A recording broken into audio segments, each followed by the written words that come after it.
Bab 231. Mengapa aneh jika jari kaki kirinya patah saat pergelangan tangan kanannya tertekuk? Ternyata Heizi sangat menghormati arah yang berlawanan, tetapi ketika pergelangan tangannya ditampar, dia langsung berpikir bahwa hidupnya dalam bahaya, jadi dia buru-buru menggunakan naga keluar dari jurang. Jurus ini digunakan ketika pergelangan tangan dipegang oleh seseorang, lengan ditekuk ke dalam, dan kaki kiri ditendang keluar tanpa bekas. Tendangan ini sangat kuat, mengenai dada musuh, dia harus ditendang sampai muntah darah tempat. Jika musuh adalah master dan tahu apa yang harus dihindari, dia harus segera melepaskan pergelangan tangannya, jika tidak, dia tidak akan bisa menghindari tendangan ini. Itu juga terjadi dengan tergesa-gesa. Heizi sangat ingin keluar dari masalah, dia tidak menyangka ada gerbang besi tebal antara dirinya dan lawan. Gerakan naga keluar dari jurang ini memang dilakukan dengan benar, tendangan ini juga akurat dan kuat. Sangat ganas, tetapi dengan dentuman keras, tendangan itu mengenai gerbang besi. Ketika Ling Huchong mendengar suara keras dari gerbang besi, dia menyadari bahwa dia hanya dilindungi oleh gerbang besi untuk menghindari tendangan kuat di dada oleh Heizi. Dia tidak bisa menahan tawa, dan berkata, "Satu tendangan lagi, aku akan membiarkanmu pergi jika tendangannya sangat keras." Tiba-tiba, Heizi tiba-tiba merasakan energi internal bocor dari dua titik akupuntur, Neiguan, dan Waiguan, di pergelangan tangan kanannya, dan dia tidak dapat menahan diri, memikirkan hal yang paling ditakuti dalam hidupnya segera. Jiwanya terbang keluar dari langit, sambil memusatkan energinya, dia memohon dengan suara rendah, "Tuan, Patua, tolong." Begitu dia berbicara, energi internalnya semakin menyembur, jadi dia harus berhenti, tetapi energi internalnya masih tidak bisa berhenti bocor dengan cepat. Setelah Ling Huchong berlatih kungfu di atas papan besi, dantiannya sudah kosong seperti bambu dan kosong seperti lembah. Saat ini dia merasa ada energi di dantiannya, tapi dia tidak peduli. "Saya hanya merasa pergelangan tangan hitam dan putih gemetar tanpa henti," jelas sangat ketakutan. Dia marah padanya, jadi dia hanya membuatnya takut, dan berteriak, "Saya telah mengajari Anda kungfu. Anda adalah murid saya, Anda harus menipu tuanmu dan memusnahkan leluhurmu." Apa kejahatannya? Heizi hanya merasa bahwa energi internal bocor lebih cepat dan lebih cepat, dia berhasil memadatkan napasnya, dan dia bisa menghentikannya untuk sementara waktu, tetapi bagaimanapun juga, bernapas tidak bisa dihindari. Ketika dia menghembuskan napas dan terhirup, sejumlah besar energi internal bocor. Saat ini dia sudah lupa jari kakinya, dia hanya ingin tangan kanannya keluar dari lubang persegi. Bahkan jika dia kehilangan tangan dan kaki, dia bersedia melakukannya ketika dia memikirkan hal ini. Dia mengulurkan tangannya dan menghunus pedang dari pinggangnya. Dengan gerakan tubuhnya yang demikian, dua titik akupuntur, Neiguan, dan Waiguan, di pergelangan tangan kanannya terbuka seolah-olah dua celah besar terbuka, dan energi internal dari seluruh tubuhnya segera keluar, seperti sungai yang meledakkan tanggul, tidak peduli betapa sulitnya untuk memblokirnya. Heizi tahu bahwa jika dia harus bertarung untuk sesaat lagi, semua energi internal di tubuhnya akan disedot oleh lawan, jadi dia mencabut pedang panjang di pinggangnya dengan sekuat tenaga, mengatupkan giginya, dan mengangkatnya, itu, berniat untuk memotong lengannya sendiri. Tetapi dengan kekuatan seperti itu, kekuatan batin keluar, dan ada dengungan di telinganya, dan dia pingsan. Ling Huchong mencengkeram pergelangan tangannya, hanya ingin menakut-nakutinya, paling-paling dia akan mematahkan tulang. Pergelangan tangannya untuk melampiaskan amarahnya, tetapi dia tidak menyangka dia begitu ketakutan hingga pingsan, dia tertawa dan melepaskannya.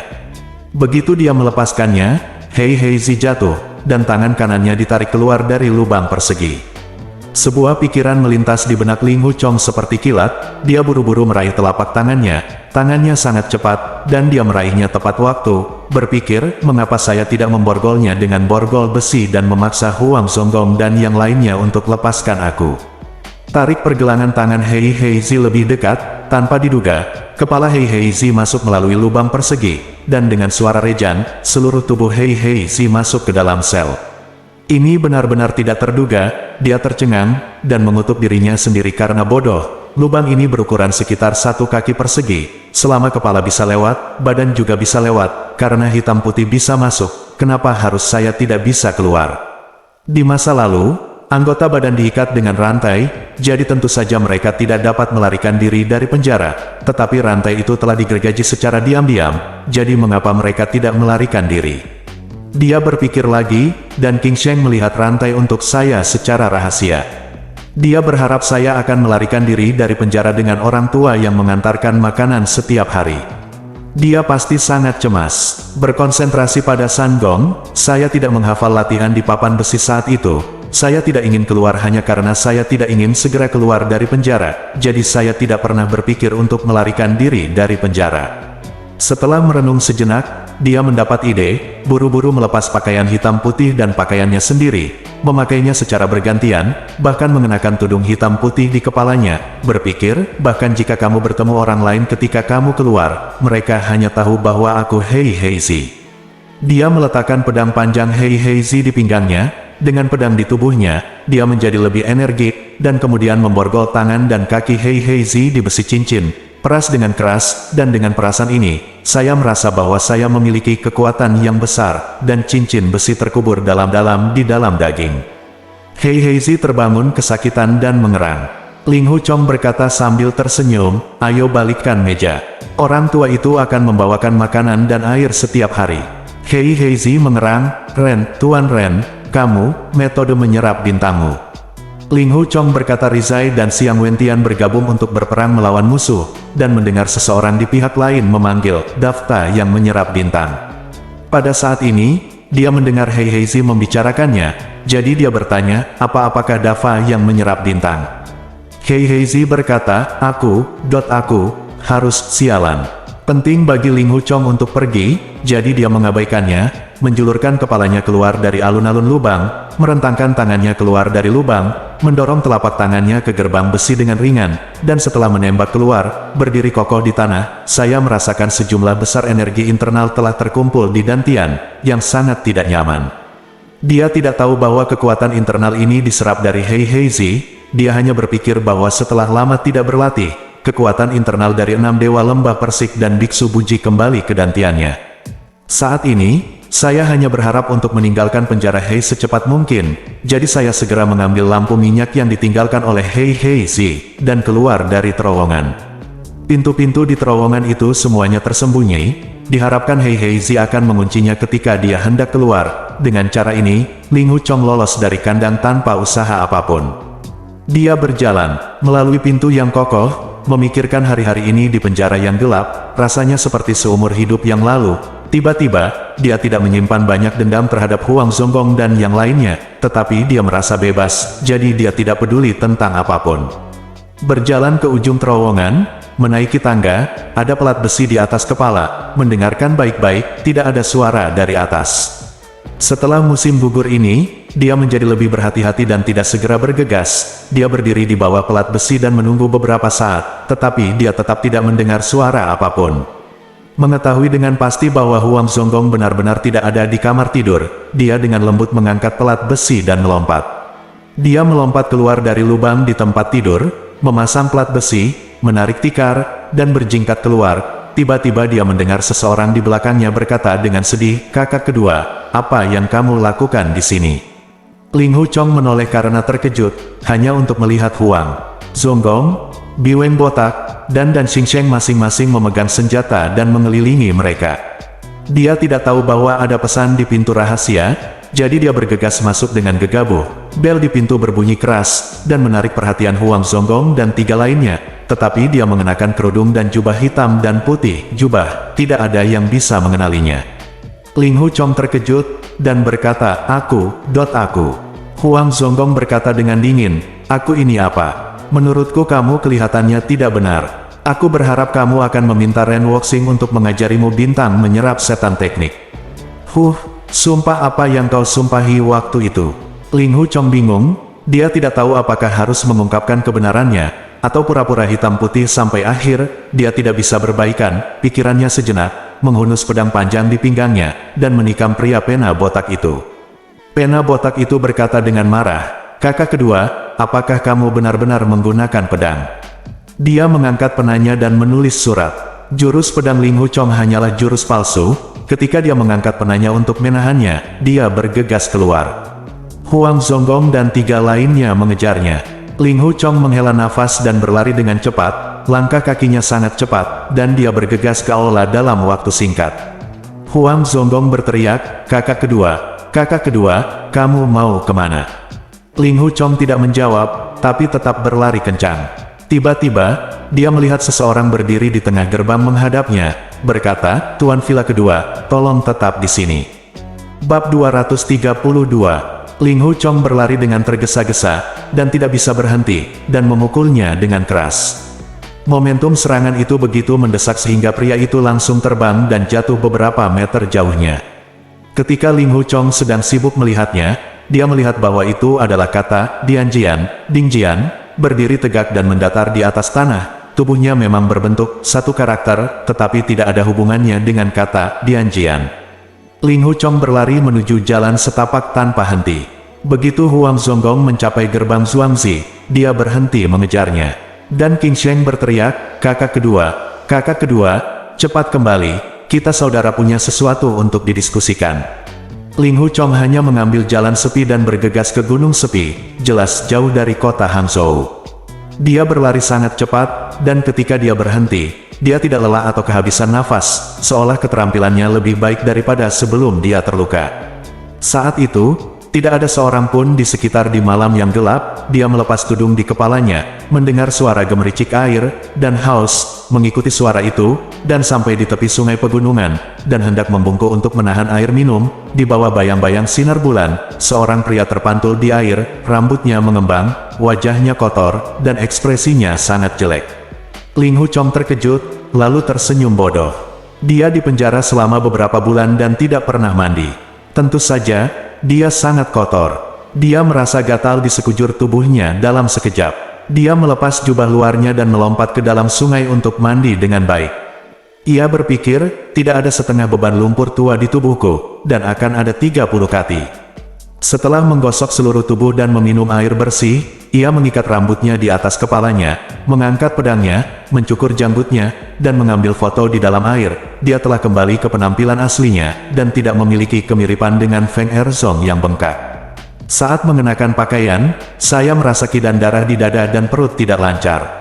Sekarang saya berlatih-latihan di aliran sungai untuk sementara waktu. Saya merasa bahwa nafas dalam di dantian telah menyebar ke 8 meridian yang luar biasa, dan dantian itu kosong seperti bambu dan kosong seperti lembah, dan seluruh tubuh bersemangat, bahagia tak terlukiskan. Dia tidak tahu bahwa dia telah berlatih kungfu kuat kelas 1 di dunia 8 jalan ki sejati dari 6 dewa lembah persik dan biksu buji, dan energi internal yang disuntikkan ke tubuhnya oleh Master Fang Seng saat dia menyembuhkan di kuil Shaolin semuanya tersebar ke titik meridian untuknya mengubahnya menjadi miliknya, dan baru saja meraih pergelangan tangan Hei Hei Zi, dia telah menyerap energi internal yang telah dia kembangkan sepanjang hidupnya dan menyimpannya di dantiannya, lalu menyebar ke dalam 8 meridian yang luar biasa. Ini merupakan pengangkatan yang luar biasa. Perlu diketahui bahwa jika kekuatan internal yang berbeda hanya terakumulasi dalam dantian tanpa fusi, maka mereka akan saling bertentangan setelah sedikit gerakan ke atas. Dia melompat, mengeluarkan pedang panjang di pinggangnya, dan dengan santai menusuk cabang pohon willow hijau yang menangis di tepi sungai. Pergelangan tangannya sedikit bergetar, dan dengan suara mendesis lembut, pedang panjang itu kembali ke sarungnya. Kemudian pedangnya kembali ke sarungnya, kaki kiri mendarat, dan dia mengangkat kepalanya. Saya melihat 5 daun willow perlahan jatuh dari udara. Pedang panjang itu terhunus untuk kedua kalinya, berputar membentuk busur di udara, dan 5 daun willow diterima di bilahnya. Dia mengambil daun willow dari bilahnya dengan tangan kirinya, dan dia sangat bahagia dan aneh. Ketika saya sedang berdiri dengan tenang di tepi sungai, saya tiba-tiba merasakan kesedihan di hati saya. Guru dan istri saya tidak bisa mengajari saya jenis kungfu ini bagaimanapun juga. Tapi saya lebih suka menjadi seperti sebelumnya, tanpa apa-apa, mendapatkan dari kekuatan internal dan ilmu pedang, tetapi di Huasan lebih baik bahagia di pintu, melihat adik perempuan saya siang dan malam, daripada sendirian di sungai dan danau dan menjadi hantu pengembara ini. Saya merasakan seni bela diri. Saya tidak pernah begitu tinggi dalam hidup saya, tetapi saya tidak pernah begitu kesepian dan sepi. Dia dilahirkan untuk hidup dan suka minum, dan wajar jika dia di penjara bawah tanah selama beberapa bulan terakhir dan sendirian. Bebas sekarang, tapi masih sendiri. Di tepian Independence Creek, kegembiraan memudar, angin sepoi-sepoi bertiup di tubuh, bulan yang dingin bersinar, dan hati penuh dengan kemurungan. Ling Hu Chong berdiri diam untuk waktu yang lama, melihat bulan mencapai langit, dan malam semakin gelap. Dia memikirkan segala macam keraguan. Dia harus pergi ke Meizuang untuk mencari tahu, apakah Ren Senior bukanlah seorang pengkhianat dan jahat seseorang. Dia juga harus menyelamatkannya dari masalah. Sekarang kenali jalannya dan pergi ke Meizuang. Setelah mendaki gunung yang sepi, dia berjalan melewati hutan dan mendekati desa dari lereng. Mendengar kesunyian di desa, dia dengan lembut melompat ke tembok.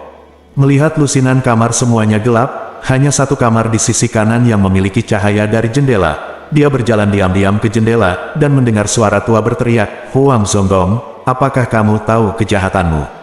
Ling Hu Chong sangat terkejut dengan status Huang Zonggong. Seseorang berbicara kepadanya dengan nada seperti itu. Dia menurunkan tubuhnya dan bersandar ke dalam dari celah jendela. "Saya melihat 4 orang duduk di 4 kursi. 3 di antaranya adalah orang tua berusia 50-an dan 60-an, dan yang lainnya adalah seorang wanita parubaya. Keempatnya mengenakan kemeja hitam dengan sabuk kuning di pinggang mereka." Ketika Ling Hu Chong melihat pakaian mereka, dia tahu bahwa mereka berasal dari kultus iblis. Dia juga melihat Huang Zonggong, Bao Biweng, dan King Sheng berdiri di depan mereka berempat, dengan punggung menghadap ke jendela. Ling Hu Chong tidak bisa melihat ekspresi mereka bertiga, tetapi setiap kali mereka duduk dan berdiri, jelas ada perbedaan martabat. "Dengarkan saja kata-kata jujur Huang Zong, ya, bawahan ini tahu kejahatannya." Keempat tetua datang, dan bawahan ini tidak pernah menyapa Anda dari jauh. "Kejahatannya serius, kejahatannya serius." Seorang lelaki tua kurus duduk di tengah mencibir, "Huff, aku tidak pernah menyapamu jauh. Apa kejahatannya? Apa yang kamu pura-pura? Di mana hei? Mengapa kamu tidak datang menemuiku?" Ling Hu Chong diam-diam tertawa, "Aku mengunci hei di penjara bawah tanah," tetapi Huang Zonggong dan yang lainnya mengira dia telah melarikan diri. Dia berpikir lagi, mengapa? Apakah mereka penatua atau bawahan? Benar, mereka semua adalah anggota sekte iblis. Dengarkan saja keadilan Huang Zong, The 4 tetua. Bawahannya tidak ketat dalam disiplin, dan putra hitam putih ini memiliki temperamen yang menyimpang. Baru-baru ini, dia telah banyak berubah. Anda tidak berada di desa. Pria tua itu menatapnya, tiba-tiba matanya menjadi cerah, dan dia berkata dengan dingin, "Huang Zonggong, Tuan memerintahkanmu untuk menjaga Meizuang, jadi kamu di sini untuk bermain piano, minum, dan melukis, kan?" Huang Zonggong membungkuk dan berkata, "Keempat bawahan telah mematuhi perintah dari pemimpin dan berada di sini untuk menjaga para penjahat utama." Orang tua itu berkata, "Itu dia. Bagaimana keamanan para penjahat utama? Ditahan di penjara bawah tanah selama 12 tahun, bawahan saya tidak pernah meninggalkan Meizuang, dan tidak berani mengabaikan tugas mereka." Orang tua itu berkata, "Sangat bagus, sangat bagus. Anda tidak pernah meninggalkan Meizuang, dan tidak berani mengabaikan tugas Anda. Dengan cara ini, penjahat utama masih ditahan di penjara bawah tanah." Huang Zonggong berkata, "Tepat." Orang tua itu mengangkat kepalanya, melihat ke atap, dan tiba-tiba tertawa, dan debu berjatuhan dari langit-langit. Setelah beberapa saat, dia berkata, "Sangat bagus. Anda membawa penjahat penting itu ke sini dan biarkan kami melihatnya." Huang Zonggong berkata, "Maafkan saya, keempat tetua. Hari itu, pemimpin memerintahkan bahwa kecuali pemimpin dan tetuanya datang sendiri, tidak peduli siapa kamu, semua orang akan dihukum. Jangan mengunjungi penjahat penting, pelanggar." Orang tua itu mengulurkan tangannya, mengeluarkan sepotong dari sakunya, mengangkatnya tinggi-tinggi, lalu berdiri. 3 orang duduk lainnya juga berdiri, tampak hormat. Ling Hu Chong menatapnya, dan melihat bahwa panjangnya sekitar setengah kaki. Itu adalah sepotong kayu hitam hangus, dengan pola dan karakter terukir di atasnya, terlihat sangat aneh. Huang Zonggong dan 3 lainnya membungkuk dan berkata, "Kedatangan token kayu hitam pemimpin itu seperti kehadiran pemimpin. Saya ingin mematuhi perintah." Orang tua itu berkata, "Oke, kamu pergi dan bawa penjahat itu." Tangan dan kaki dilemparkan dengan rantai baja halus. "Tidak mungkin, tidak ada cara untuk membawanya ke sini." Pria tua itu mencibir, "Sampai sekarang, kamu masih mencoba membuat alasan, mencoba menipu. Biarkan aku bertanya kepada Anda, bagaimana penjahat itu melarikan diri? Apakah Anda pergi?" Huang Zonggong terkejut dan berkata, penjahat itu melarikan diri." Sama sekali tidak ada yang bisa dilakukan, bawahannya melihatnya dengan mata kepala sendiri belum lama ini. Mengapa? Bagaimana saya bisa melarikan diri? Kamu? Aku sangat menyesal.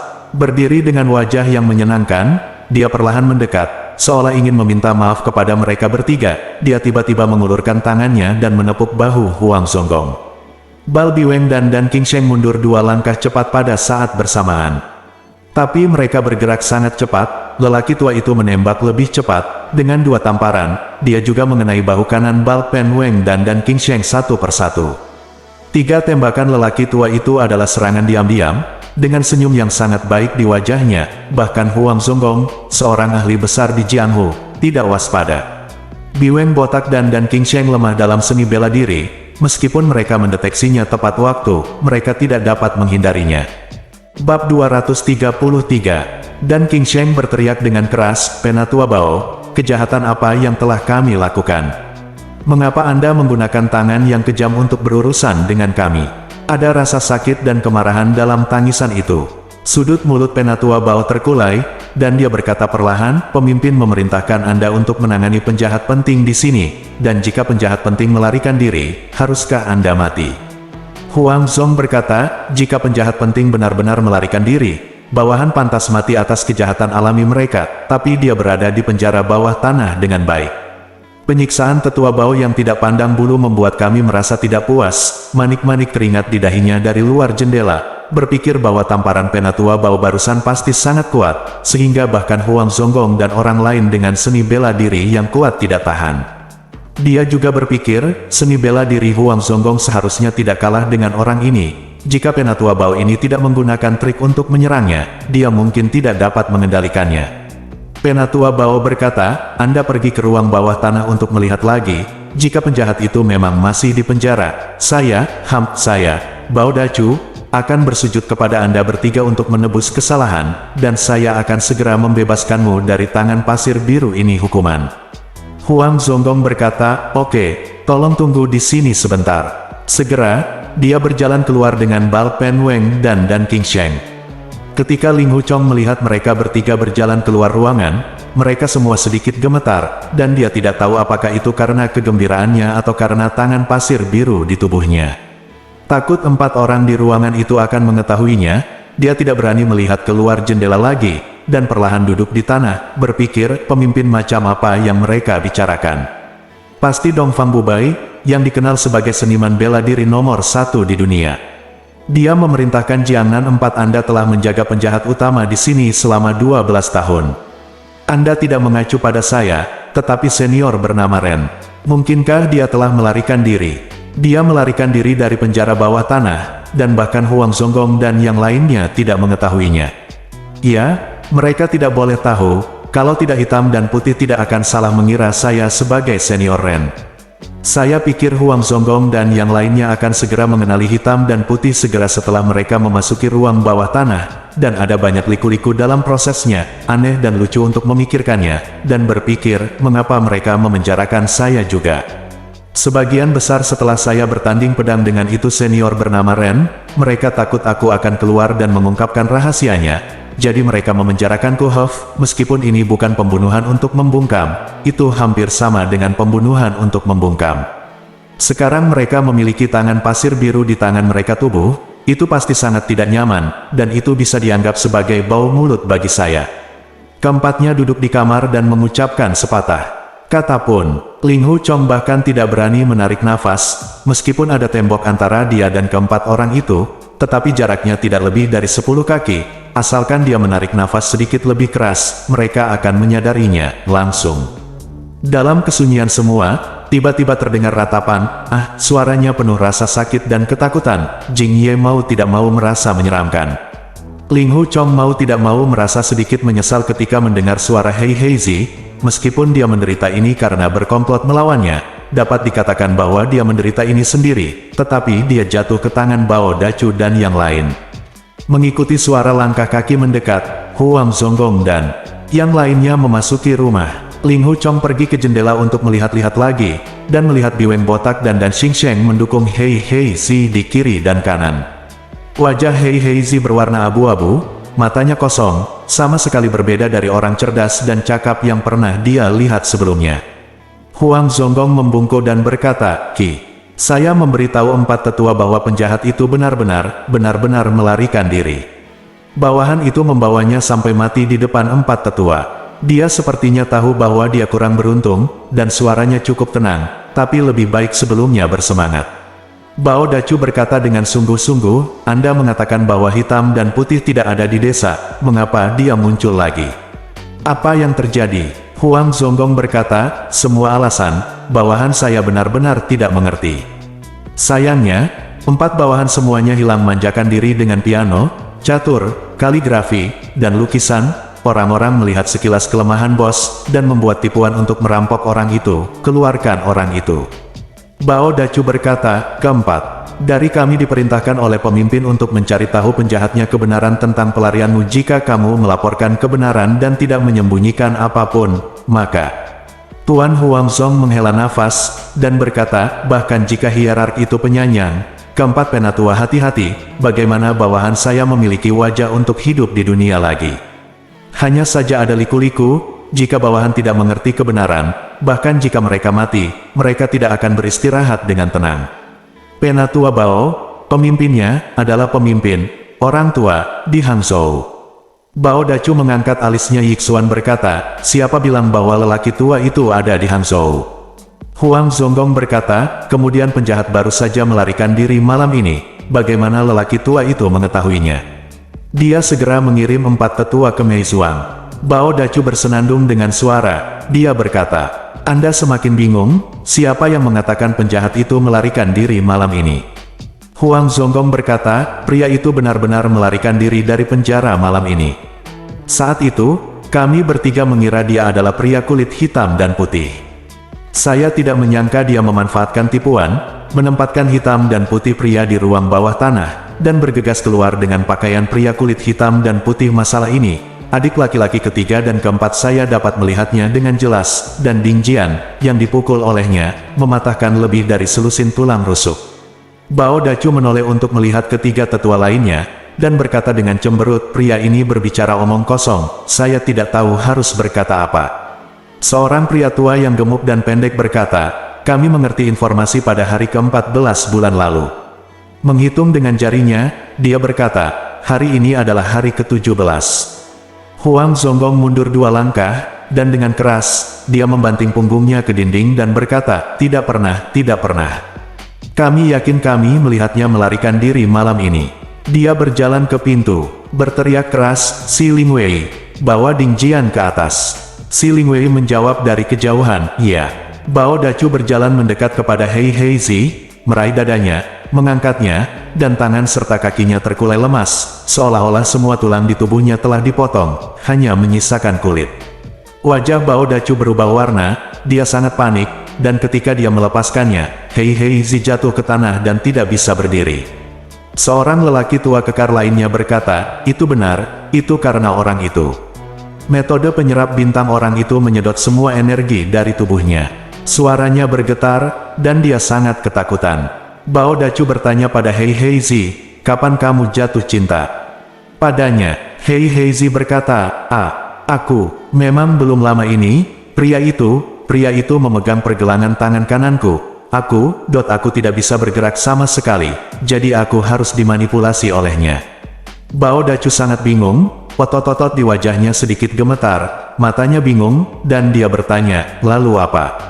Hei Heizi berkata, "Dia menempatkan saya melalui lubang persegi gerbang besi.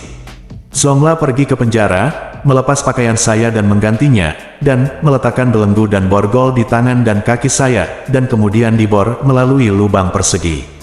Bao Dacu mengerutkan kening dan berkata, "Hari ini terlambat, bagaimana mungkin malam ini?" Pria tua pendek dan gemuk itu bertanya, "Belenggu dan borgol semuanya terbuat dari baja halus, bagaimana apakah kamu melepaskannya?" Hei Heizi berkata, Aku benar-benar tidak tahu." Pria botak berkata, "Bawahan telah dengan hati-hati melihat patahan belenggu dan borgol. Mereka dipotong dengan gergaji kawat. Saya tidak tahu dari mana orang itu mendapatkan gergaji kawat ini." Saat berbicara, Si Lingwei memimpin 2 anggota keluarga untuk membawa masuk Ding Jian. Dia berbaring di sofa empuk dengan selimut tipis menutupi tubuhnya. Bao Dacu mengangkat selimutnya, mengulurkan tangannya dan menekan dadanya dengan ringan. Ding Jian berteriak keras, jelas sangat kesakitan. Bao Dacu mengangguk dan melambaikan tangannya. Si Ling Wei dan dua anggota keluarga membawa Ding Jian keluar. Bao Dacu berkata, kekuatan tabrakan ini sangat besar, jelas itu dilakukan oleh pria itu. Wanita parubaya yang duduk di sebelah kiri tidak membuka mulutnya, dan kemudian tiba-tiba berkata, Penatua Bao, jika itu pria benar-benar ada di sini malam ini jika dia melarikan diri dari penjara, maka informasi yang kami dapatkan bulan lalu mungkin salah. Kaki tangan pria itu menyebarkan kecurigaan di luar, membuat kami bingung. Bao Dacu menggelengkan kepalanya dan berkata, tidak mungkin salah. Wanita itu berkata, apakah itu palsu? Bao Dacu berkata, Sue Xiangzu mengenakan penutup lonceng emas dan kemeja besi. Dia berlatih kungfu secara horizontal, dan pedang biasa tidak dapat memotongnya, tetapi dia ditusuk dengan 5 jari di dadanya, dan jantungnya digali secara paksa.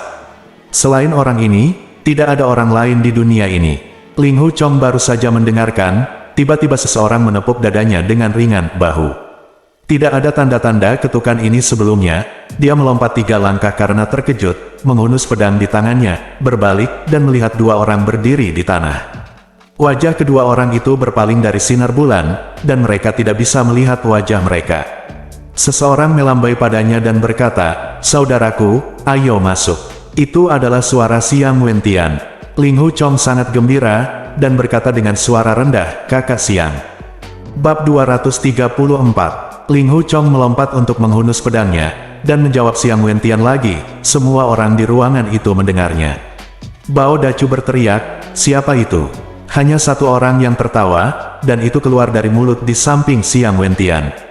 Gelak tawa menggetarkan genteng, telinga Ling Hu Chong berdengung, namun ia merasakan darah di dada dan perutnya melonjak, dan ia merasa sedih tak terlukiskan. Pria itu melangkah maju, bertemu dengan dinding, mendorong tangannya, dan terdengar ledakan, sebuah lubang besar ditembus di dinding, dan pria itu masuk melalui lubang itu. Siang Wentian mengulurkan tangan untuk memegang tangan kanan Ling Hu Chong, dan berjalan berdampingan ke kamar. Bao Dacu dan 4 lainnya sudah berdiri, memegang senjata di tangan mereka, dengan ekspresi gugup di wajah mereka. Ling Hu Chong ingin sekali melihat siapa orang itu, tetapi dia membelakangi orang itu, tetapi melihat bahwa dia sangat tinggi, berambut hitam dan mengenakan baju biru. Bao Dacu dengan gemetar berkata, ternyata itu Ren. Senior Ren telah tiba. Pria itu mendengus dan melangkah maju. Bao Dacu, Huang Zonggong, dan lainnya secara alami mundur 2 langkah. Pria itu berbalik dan duduk di kursi di tengah, tepat di kursi yang baru saja diduduki Bao Dacu. Baru sekarang Ling Hu Chong bisa melihat dengan jelas, dia melihat wajahnya yang panjang, seputih salju, belum lagi tanpa darah, dengan ciri-ciri halus, tetapi wajahnya putih menakutkan, seperti zombie yang baru saja keluar dari kubur. Dia melambai kepada Siang Wentian dan Ling Hu Chong, dan berkata, saudara Siang, saudara Ling Hu Chong, silakan datang dan duduk. Ketika Ling Hu Chong mendengar suaranya, dia terkejut dan berkata, kamu, apakah kamu senior Ren? Pria itu tersenyum sedikit, berkata, tepat. Ilmu pedangmu sangat bagus. Ling Hu Chong berkata, kamu keluar dari bahaya. Aku baru saja akan menyelamatkan. Pria itu tertawa, kamu ingin menyelamatkanku, kan? Haha, haha, kakak Siang, kamu adalah teman yang baik. Siang Wentian meraih tangan Ling Hu Chong dan memintanya untuk duduk di sisi kanan pria itu, sementara Ling Hu Chong sendiri duduk di sisi kiri pria itu, dan berkata, saudara Ling Hu sangat pemberani. Zhao Ren adalah salah satu pria berdarah langka di dunia. Pria itu tersenyum dan berkata, saudara Ling Hu, saya sangat menyesal telah bersalah kepada Anda karena dipenjara dalam kegelapan di bawah barat danau selama lebih dari 2 bulan, haha, haha. Pada saat ini, Ling Hu Chong sudah memiliki beberapa petunjuk di dalam hatinya, tetapi dia masih belum bisa sepenuhnya memahaminya. Yang bermarga Ren memandang Ling Hu Chong sambil tersenyum, dan berkata, meskipun kamu telah dipenjara selama lebih dari 2 bulan untukku, kamu telah mempraktikkan metode penyerap bintang yang aku ukir di pelat besi, hehe, itu lebih dari cukup untuk menebusnya. Sudah, Ling Hu Chong bertanya-tanya, rahasia di atas lempengan besi itu diukir oleh senior. Pria itu tersenyum dan berkata, jika saya tidak mengukirnya, siapa lagi di dunia ini yang akan melakukannya? tahu cara menyerap bintang ini.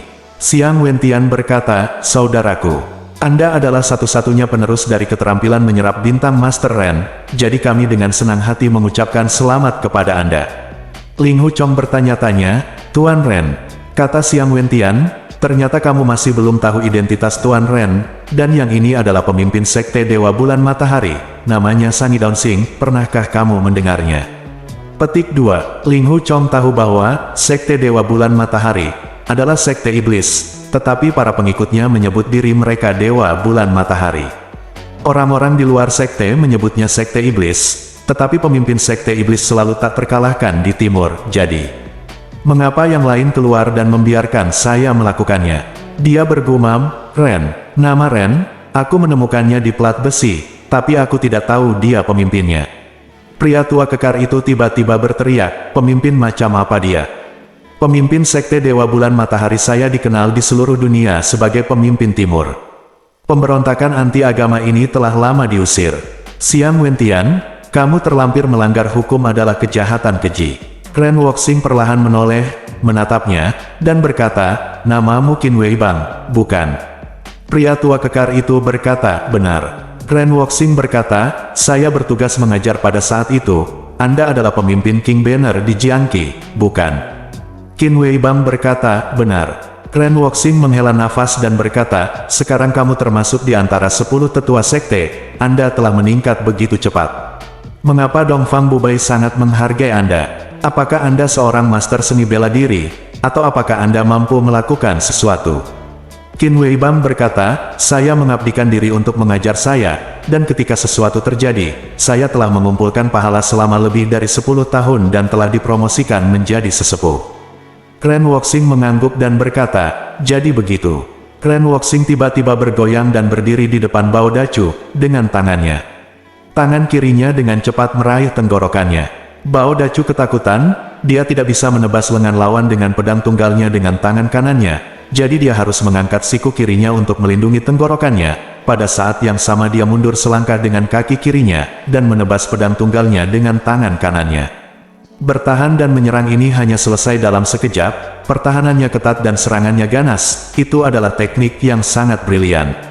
Tapi tangan kanan Ren Wuxing masih selangkah lebih cepat, Bao Dachu telah mencengkeram dadanya sebelum dia bisa memotong pedangnya, dan dengan suara mendesis, dia merobek jubahnya, dan mengambil sepotong dari lengannya dengan tangan kirinya, itu adalah potongan kayu hitam. Tangan kanannya menukik ke bawah, meraih pergelangan tangan kanan Bao Dachu, dan memutar pergelangan tangannya. Hanya ada 3 poni, tetapi Xiang Wentian menyerahkan pedang panjang, dan Qin Wei Bang serta 2 tetua lainnya masing-masing bergerak. Ketiga tetua mengangkat senjata mereka untuk saling bertarung. 3 jurus Xiang Wentian hanya untuk mencegah mereka menyelamatkan Bao Dachu. Begitu ketiga jurus itu dilewati, Bao Dachu sudah berada di bawah kendali Ren Wuxing. Ren Wuxing tersenyum dan berkata, metode penyerap bintang saya belum digunakan, apakah Anda ingin mencicipinya? Bao Dachu tahu saat ini bahwa jika dia tidak menyerah, dia akan mati, dan tidak ada pilihan ketiga selain dari itu jalannya mudah dilalui. Dia juga membuat keputusan cepat dan berkata, Tuan Ren, saya, Bao Dachu, akan setia kepada Anda mulai sekarang. Ren Wuxing berkata, Anda bersumpah setia kepada saya saat itu, mengapa Anda menyesalinya nanti? Saya akan membayar kejahatan saya dan menebus kejahatan saya. Ren Wuxing berkata, oke, minum pil ini. Dia melepaskan pergelangan tangannya, meraih ke dalam pelukannya, mengeluarkan botol porselen, menuangkan pil merah menyala, dan melemparkan itu di Bao Dachu, pergi. Bao Dachu meraihnya dan menelannya tanpa melihatnya. Qin Wei Bang kehilangan suaranya, apakah ini, pil otak 3 mayat? Ren Wuxing mengangguk dan berkata, benar, ini persis pil otak 3 mayat. Menuangkan 6 pil lagi dari botol porselen, pil otak 3 mayat, dilemparkan ke atas meja dengan santai, dan 6 pil merah menyala berputar di atas meja, berkata, apakah Anda tahu seberapa kuat pil otak 3 mayat ini? Bao Dachu berkata, setelah meminum pil Dewa Otak Pemimpin, Anda harus bertekad dan mematuhi instruksi pemimpin selamanya, jika tidak, serangga mayat yang tersembunyi di dalam pil akan mulai bergerak dari kekakuan, mengebor otak, dan menggigit otak, sombong dan terbalik, lebih buruk dari anjing gila. Ren Wuxing berkata, apa yang kamu bicarakan? Karena kamu tahu efek magis dari pil otakku, mengapa kamu berani menelannya? Bao Dacu berkata, dari sekarang, bawahanku, selalu setia kepada pemimpin, tidak peduli seberapa kuat pil otak ini, itu tidak ada hubungannya dengan bawahanmu. Ren Wuxing tertawa dan berkata, sangat bagus, sangat bagus. Pil mana yang ada di sini bersedia mengambilnya? Huang Zonggong dan Balbiweng dan King Sheng saling memandang, wajah mereka berubah drastis. Mereka dan Qin Weibang telah berada di Demon Cult untuk waktu yang lama, dan mereka tahu bahwa ada serangga mayat yang tersembunyi di pil otak tiga mayat. Begitu sifat asli obatnya hilang, serangga mayat itu keluar. Begitu masuk ke otak, tindakannya seperti setan dan hantu, dan tidak bisa lagi diukur dengan akal sehat. Begitu rasionalitasnya hilang, bahkan orang tua dan istri pun akan menggigit dan memakannya. Tidak ada lagi racun di dunia ini. Selain itu, khasiat obat dari ramuan yang dibuat oleh ahli obat yang berbeda-berbeda, dan penawar dari pemimpin timur tidak dapat menyembuhkan racun dari ramuan yang dibuat oleh Ren Wuxing. Sementara semua orang panik dan ragu-ragu, Hei Heizi tiba-tiba berkata dengan keras, Tuan berbelas kasih, saya akan mengambil satu dulu. Saat dia berbicara, dia berjuang untuk berjalan ke meja, dan mengulurkan tangannya untuk mengambil ramuan itu. Dengan jentikan lengan Ren Wuxing, Hei Heizi tidak bisa berdiri diam, jatuh terlentang dan jatuh, dengan keras, kepalanya membentur dinding dengan keras. Ren Wuxing mencibir dan berkata, kamu telah kehilangan energi internalmu, tidak ada yang merusak ramuanku. Memutar kepalanya, dia berkata, Qin Weibang, Wang Cheng, Sang Sanyang, kamu tidak ingin mengambil ramuanku, lakukan kamu. Wanita parubaya Sang Sanyang membungkuk dan berkata, bawahan ini bersumpah untuk setia kepada pemimpin mulai sekarang, dan tidak akan pernah memiliki hati lain. Pria tua pendek dan gemuk Wang Cheng berkata, bawahan ini akan didorong oleh pemimpin. Keduanya berjalan ke sisi meja, masing-masing mengambil pil dan menelannya ke perut. Keduanya selalu sangat takut pada Ren Wuxing, melihat dia keluar dari masalah. Mereka sangat ketakutan hingga hati mereka tercabik-cabik, di bawah kekuatan yang terakumulasi, mereka tidak lagi berani melawan. Meskipun hierarki timur juga membuat ramuan buatan sendiri, mereka dikendalikan setelah mengambilnya, dan mereka tidak berani sedikit berbeda pendapat, tetapi api sudah dekat, dan melihat saat ini, bagaimana menimbulkan masalah di masa depan, kita bisa hanya berbicara tentang hal itu pada waktu itu. Bab 235. Tapi Qin Weibang dipromosikan dari pemimpin tingkat menengah. Ketika dia bertanggung jawab atas saya, dia berada di Jiangqi, yang memerintah beberapa kabupaten, dan dia tidak memenuhi syarat untuk mengalami metode kuat dari mantan pemimpin. Dia berteriak, berhenti temani aku. Dengan langkah kecil, dia melompat keluar dari lubang di dinding. Ren Wuxing tertawa dan tidak berdiri untuk menghentikannya. Ketika dia keluar dari lubang, Xiang Wentian dengan ringan melambaikan tangan kirinya. Cambuk lembut hitam panjang keluar dari lengan bajunya, mata semua orang kabur, hanya Qin Weibang yang berteriak, cambuk panjang keluar dari lubang di dinding berbalik, dia sudah membungkus kaki kirinya dan menyeretnya ke belakang. Tubuh cambuk panjang ini sangat tipis, tidak lebih tebal dari jari kelingking, tetapi pergelangan kaki kiri Qin Weibang melilit pergelangan kaki kirinya, dan dia terus berguling-guling di tanah, tiba-tiba tidak bisa berdiri.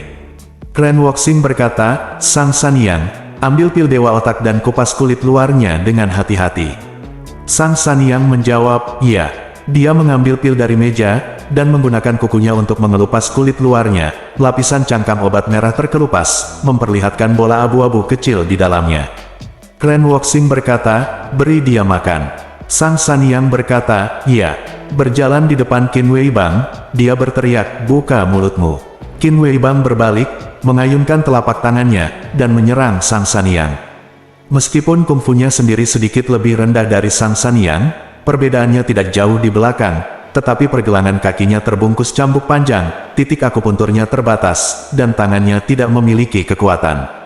Sang Sanyang menendang pergelangan tangannya dengan kaki kirinya, kaki kanannya terbang ke atas, dan memukul dadanya dengan keras, kaki kirinya menendang membentuk lingkaran, lalu menendang bahunya 3 kali berturut-turut, mengenai 3 titik akupuntur, mencubitnya, pipi dengan tangan kirinya, lalu dia memasukkan pil yang sudah dikupas ke dalam mulutnya, lalu mencubit tenggorokannya dengan tangan kanannya, dan dengan suara gemericik, Qin Weibang sudah menelan pil itu.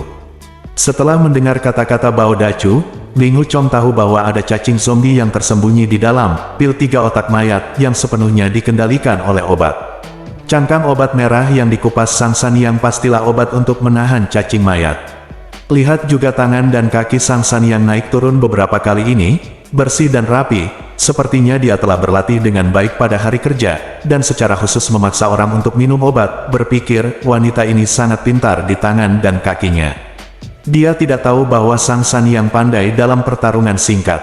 Saat ini, saya terikat dengan Ren Wuxing, jadi saya akan energi dan menampilkan aksi hidup saya. Saya tidak hanya memamerkan keterampilan saya, tetapi juga mengekspresikan kemampuan saya, kesetiaan kepada pemimpin. Ren Wuxing tersenyum dan mengangguk. Sang Sanyang berdiri, tanpa menggerakkan ekspresinya, dan berdiri dengan hormat. Ren Wuxing memandang Huang Zonggong dan 3 lainnya, tampaknya bertanya apakah mereka akan menerimanya atau tidak. Tanpa mengucapkan sepatah kata pun, penulis botak berjalan mendekat untuk mengambil obat mujarab dan menelannya. Dan King Sheng bergumam pada dirinya sendiri, tidak tahu apa yang dia bicarakan, dan akhirnya pergi untuk minum pil dan memakannya. Wajah Huang Zonggong muram, dia mengeluarkan buklet dari dadanya, itu adalah partitur piano, Guang Ling San, berjalan ke Ling Huchong, dan berkata, "Tuanku sangat ahli dalam seni bela diri, banyak akal dan banyak akal, saya menetapkan rencana cerdas ini untuk menyelamatkan Ren Wuxing. Keluarlah, hehe, aku sangat mengagumimu. Skor musik ini merusak reputasi keempat saudara laki-lakiku, dan aku akan mengembalikan aslinya." Dia mengangkat tangannya dan melemparkan skor musik ke dalam lengan Ling Huchong. Ketika Ling Huchong tertegun, dia berbalik dan berjalan menuju dinding. Dia tidak bisa menahan perasaan menyesal, berpikir, penyelamatan pemimpin Ren ini semua adalah skema dari kakak, saya tidak tahu apa-apa tentang hal itu sebelumnya. Huang Zonggong dan yang lainnya membenciku di dalam hati mereka, itu masuk akal, aku tidak bisa membedakannya. Huang Zonggong berbalik, berdiri di dinding, dan berkata, keempat saudara laki-lakiku bergabung dengan Sekte Dewa Bulan Matahari, dan mereka niat awalnya adalah menjadi pahlawan di Jianghu. Lakukan pekerjaan dengan baik, tetapi pemimpin Ren pemarah dan mementingkan diri sendiri, dan keempat saudara laki-laki saya berhenti lebih awal. Setelah pemimpin timur mengambil alih, dia menyukai pengkhianat dan melenyapkan yang lama saudara-saudara di gereja. Kami berempat menjadi semakin putus asa dan meminta pekerjaan ini. Di satu sisi, saya bisa menjauh dari Hei Muya, dan saya tidak harus bertengkar dengan orang lain. Di sisi lain, saya bisa tinggal di Danau Barat, bermain piano dan buku. Dalam 12 tahun terakhir, saya telah menikmati kebahagiaan yang cukup. Di dunia ini, ada lebih banyak kekhawatiran daripada kegembiraan, dan begitulah. Kata sini, dengan dengusan lembut, miliknya tubuh perlahan merosot. Bao Biweng dan King Sheng berteriak bersama, saudaraku. Mereka bergegas untuk membantunya, hanya untuk melihat belati tertancap di hatinya, matanya terbuka lebar, tetapi dia sudah mati. Bao Biweng dan King Sheng berteriak, kakak, kakak, dan berteriak. Wang Cheng berteriak, orang tua ini tidak mematuhi perintah pemimpin dan bunuh diri karena takut akan kejahatan. Dia harus dihukum lebih. Apa yang kalian berdua perdebatkan? Dan King Sheng berbalik dengan wajah penuh amarah, dan ingin menyerbu Wang Cheng pergi dan lawan dia mati-matian. Wang Cheng berkata, apakah kamu ingin memberontak? Dan King Sheng ingat bahwa dia telah meminum pil 3 dewa otak mayat dan bahwa dia tidak akan melanggar kehendak Ren Wuxing sedikit pun. Kemarahannya segera menghilang, dan dia harus membungkuk kepalanya dan menghapus air matanya. Qin Weibang, yang berbaring miring, tiba-tiba mendesis, membuka matanya lebar-lebar, dan berteriak pada Ren Wuxing, aku akan bertarung denganmu. Tapi bagaimana dia bisa berjuang untuk bangun setelah menerima tekanan pada tubuhnya? Aku puntur. Saya melihat otot-ototnya bengkok, terengah-engah, terlihat sangat menyakitkan. Xiang Wentian melangkah maju, menendangnya dengan keras, dan menendangnya sampai mati. Ren Wuxing berkata, buang mayat dan orang yang tidak berguna ini, dan bawakan anggur dan sayuran. Saudara Xiang dan saudara Linghu dan saya akan bersekongkol untuk mabuk hari ini. Penulis botak dan King Sheng berkata bersama, ya. Mereka berpelukan dengan Huang Zonggong go out dengan tubuh Qin Weibang dan Hei si lemas di tanah. Kemudian beberapa pelayan datang untuk memperlihatkan cangkir dan sumpit, dan 6 kursi disiapkan. Bao Dacu berkata, letakkan 3 pasang cangkir dan sumpit. bagaimana kami pantas duduk dengan pemimpin? Dia membantu membersihkan. Ren Wuxing berkata, kamu juga telah bekerja keras. Ayo pergi keluar dan minum. Bao Dachu, Wang Cheng, dan Sang Sanyang membungkuk bersama, dan berkata, terima kasih atas kebaikan pemimpin. Perlahan mundur, melihat Huang Zonggong bunuh diri, Ling Huchong berpikir bahwa orang ini adalah orang yang benar, mengingat hari itu dia akan menulis buku untuk merekomendasikan dia menemui guru Fang Zheng dari kuil Shaolin, memohon padanya untuk menyembuhkan penyakitnya. Dia baik padanya, jadi dia tidak bisa menahan perasaan sedikit sedih. Xiang Wentian tersenyum dan berkata, saudaraku, bagaimana kamu mempelajari metode menyerap bintang dari master secara kebetulan? Sekali berkata, Xiang Wentian tersenyum dan berkata, selamat, semua kesempatan ini sangat diperlukan. Kakakku senang untukmu. Dia mengangkat gelasnya dan meminumnya. Ren Wuxing dan Ling Huchong juga bersulang. Ren Wuxing tertawa dan berkata, masalah ini sangat berbahaya. Saya mengukir kumpulan rahasia latihan ini di pelat besi. Meskipun saya sangat bosan di penjara gelap dan mengobrol untuk menghibur diri sendiri, saya mungkin tidak memiliki niat baik. Rahasianya keterampilan sihir memang benar, tetapi jika bukan karena bimbingan pribadi saya untuk membantu mereka membubarkan kungfu, mereka yang berlatih menurut hukum pasti menjadi gila, dan tidak ada satu dari 1000 yang dapat menghindari bencana ini. Ada dua kesulitan utama dalam mempraktikkan keterampilan sihir ini. Langkah pertama adalah menghilangkan energi internal seluruh tubuh, sehingga tidak ada apapun di dantian. Selama pemborosan itu tidak ada habisnya, atau jika titik akupunturnya salah, satu akan segera menjadi gila, dan seluruh tubuh akan lumpuh sedikit saja. Kungfu jenis ini telah diciptakan selama ratusan tahun, tetapi jarang untuk diajarkan, dan untungnya, bahkan lebih sedikit yang bisa mempraktikkannya, karena langkah San Kung Fu terlalu sulit. Ling Ho bersaudara menyumbang sebagian besar dari itu. Keuntungan besarnya adalah Anda telah kehilangan semua energi internal Anda, dan Anda tidak punya apa-apa lagi. Jika Anda ingin menghilangkannya, Anda akan menghilang itu. Tanpa usaha apapun, Anda akan melewati langkah yang paling sulit dan berbahaya bagi orang lain. Dia juga harus menyerap energi batin orang lain, menyimpannya di dantiannya, dan kemudian mengarahkannya ke 8 meridian luar biasa untuk digunakan sendiri menurut hukum. Langkah ini sudah sangat sulit, karena energi batin seseorang telah habis, dan jika dia ingin menyerap energi batin orang lain, itu akan seperti memukul batu dengan sebutir telur. Kematian sia-sia. Saudara Ling Ho bertemu lagi secara kebetulan, dan saya mendengar dari saudara Xiang bahwa Anda telah memiliki 8 jenis Zenki yang berbeda yang diresapi oleh beberapa master. Meskipun hanya sebagian dari Anda masing-masing, itu sudah sangat kuat. Ini adalah kehendak Tuhan untuk mengatasi dua kesulitan ini dengan mudah dan berlatih dafa. Bersambung.